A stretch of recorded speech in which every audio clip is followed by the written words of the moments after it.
ისე. ჩვენ ძალიან ვტვირთავთ საკუთარ ფსიქიკას უამრავი მიწიერი საკითხები და თემებით და ვტვირთავთ ისე რომ ვარდებით დიდ ცოდვაში. ჩვენ მიზანს ვცდებით და მიზანთან მისვლა რთული არ არის, იმიტომ რომ ღმერთი თავად მოვიდა და მენახა.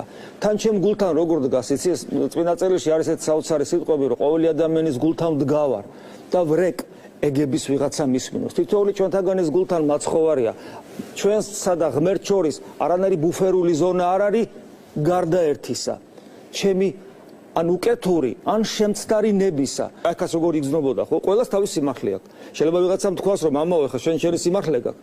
ესმით, ეს პრობლემა ჩვენ ყველას გვაქვს. ესეთი იგავური სიუჟეტი რომ დავხატოთ, ვიღაცა მოვიდა შენთან და მოგცა სქელი ესეთი ტომი და გითხრა, გია, დღევანდელი დღიდან დაწყებული შენს უკანასკნელ ამოსუნთქვამდე და მითითებულია შენი უკანასკნელი ამოსუნთქვის დრო, საათი, წუთი და წამი. ყველაფერი გაწერილია შენ ცხოვრებაში. საათობრივად, ამ საათზე რა მოხდება, ამ წუთზე რა მოხდება, ყველაფერი შეშეგიძლია წინასწარ გაიგო. ანუ შენი სიხვალე რა იქნება, ზეგ რა იქნება, მასზე რა იქნება. ისი რა დაგემართება? შენში მოკვდება იმედი. იმიტომ რომ იმედი საჭირო აღარ იქნება. იმიტომ რომ შენ ყველაფერი იცი.